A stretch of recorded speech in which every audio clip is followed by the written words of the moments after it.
जीवन सत्य की खोज दो मार्गों से हो सकती। एक पुरुष का मार्ग है आक्रमण का, हिंसा का, छीन झपट का। एक स्त्री का मार्ग है समर्पण का, प्रतिक्रमण का। विज्ञान पुरुष का मार्ग है, विज्ञान आक्रमण है। धर्म स्त्री का मार्ग है,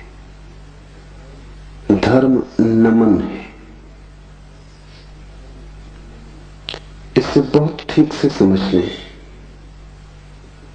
इसलिए पूरब के सभी शास्त्र परमात्मा को नमस्कार से शुरू होते।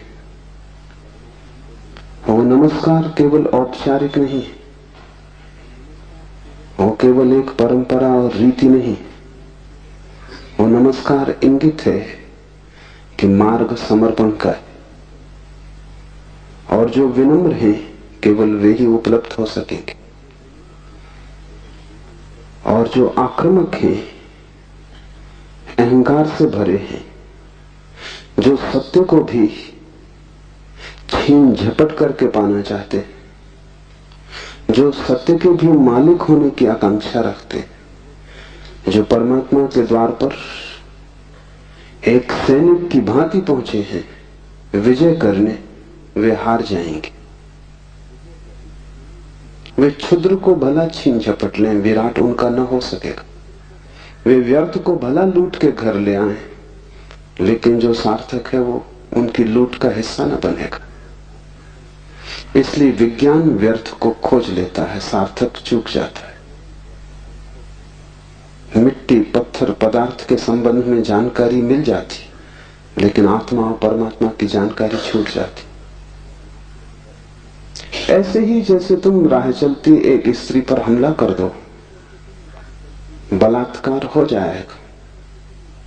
स्त्री का शरीर भी तुम कब्जा कर लोगे, लेकिन उसकी आत्मा तुम्हें न मिल सकेगी, उसका प्रेम तुम न पा सकोगे। तो जो लोग आक्रमण की तरह जाते हैं परमात्मा की तरह, वे बलात्कारी।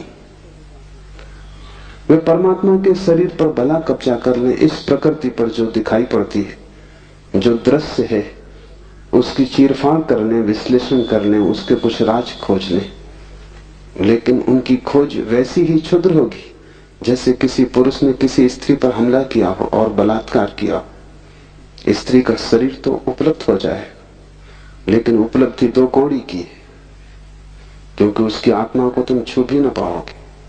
और अगर उसकी आत्मा को न छुआ तो उसके भीतर जो प्रेम की संभावना थी, वो जो छिपा था बीज प्रेम का, वो कभी अंकुरित न होगा। उसकी प्रेम की वर्षा तुम्हें न मिल सकेगी। विज्ञान बलात्कार है, वो प्रकृति पर हमला है। जैसे कि प्रकृति कोई शत्रु हो, जैसे कि उसे जीतना है, पराजित करना है। इसलिए विज्ञान तोड़फोड़ में भरोसा करता है, विश्लेषण तोड़फोड़ है, काटपीट में भरोसा करता है। अगर वैज्ञानिक से पूछो कि फूल सुंदर है तो तोड़ेगा फूल को, काटेगा, जांच पड़ताल करेगा, लेकिन उसे पता नहीं तोड़ने में ही सौंदर्य खो जाता। सौंदर्य तो पूरे में था, खंड खंड में सौंदर्य ना मिलेगा। हाँ, रासायनिक तत्व मिल जाएंगे। किन चीजों से फूल बना है, किन पदार्थों से बना है, किन खनिज और द्रव्यों से बना है, वो सब मिल जाएगा। तुम बोतलों में अलग अलग फूल के खंडों को इकट्ठा करके लेबल लगा दोगे, तुम कहोगे ये केमिकल्स हैं, ये पदार्थ हैं, इनसे मिलकर फूल बना था, लेकिन तुम एक भी ऐसी बोतल न भर पाओगे जिसमें तुम कह सको ये सौंदर्य है जो फूल में भरा था। सौंदर्य तिरोहित हो जाएगा। अगर तुमने फूल पर आक्रमण किया तो फूल की आत्मा तुम्हें न मिलेगी, शरीर ही मिलेगा।